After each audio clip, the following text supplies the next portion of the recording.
Well, now that I'm all settled in, I'd first like to start off with telling you thank you. Thank you for taking the time to stop by and listen to my video. So I must apologize for the technical difficulties that I was having and the delay on getting the voiceover on the video I did on Sunday. So, for those of you who had the opportunity to see me live and those who are listening for the first time, my name is Delia Rodriguez and I am a Houstonian, and I've been working on a project for about the last 3 years, I think now. And so today I wanted to come and talk to you kind of about a little bit about that project and what exactly it's all about, and maybe get some help from all of you. So if you can see around me, I have some albums and a picture. And the picture that I'm holding up is of my parents, Cecilia Rodriguez and Linda.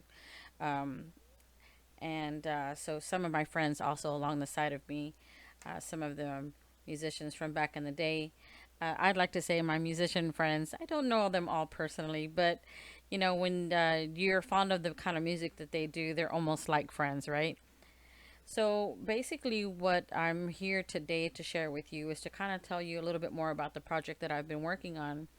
And what it is that my dad was a musician between the 50s and mid 70s. And so he died at an early age. And I thought one of the great ways to maybe get to know him on a different level would be to meet some of his musician friends. And so at that time, about 3 years ago, I got to thinking that I really needed to take advantage of this time to start looking for them. And so that's exactly what I did. And quite honestly, I did it from a more selfish point of view because I wanted to know who my dad was and what he was all about as a musician and as a friend, and all the ins and outs. I mean, they say that musicians have a special camaraderie, and I kind of wanted I wanted the inside scoop, I guess. So uh, that's what I started doing. I started posting pictures of my dad on Facebook, and just kind of said, please do me a favor. I'm trying to find my dad's friends. Share the pictures, and if you know someone who could possibly know him, please let me know.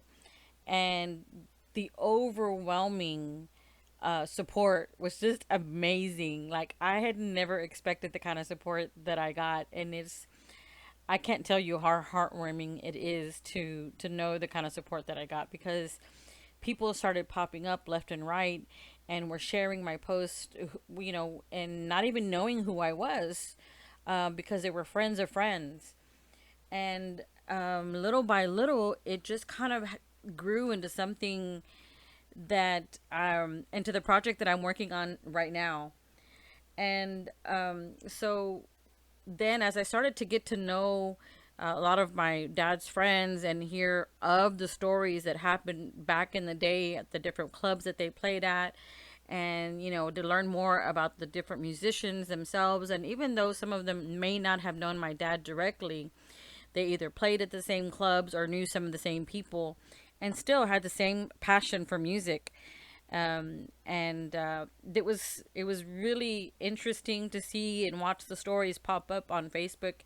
Every few days I would hear a new story and a new tag, and that was like really motivating and inspiring.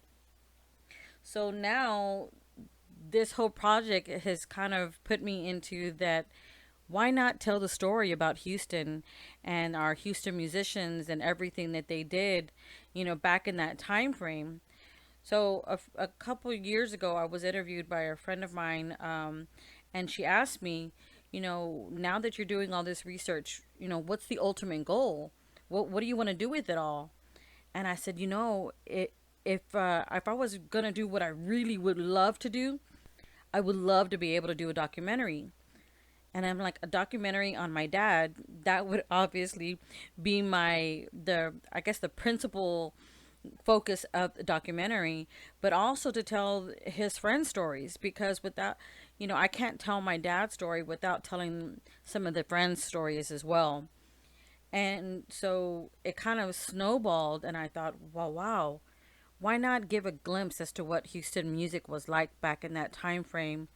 and tell the story about some of the guys and what brought them to music at such a young age. And so today, what I'm doing is that I'm asking for your help. I started on this past Sunday by going to visit one of the old clubs, which is the Pan American Ballroom, or the Pan American nightclub on Main Street.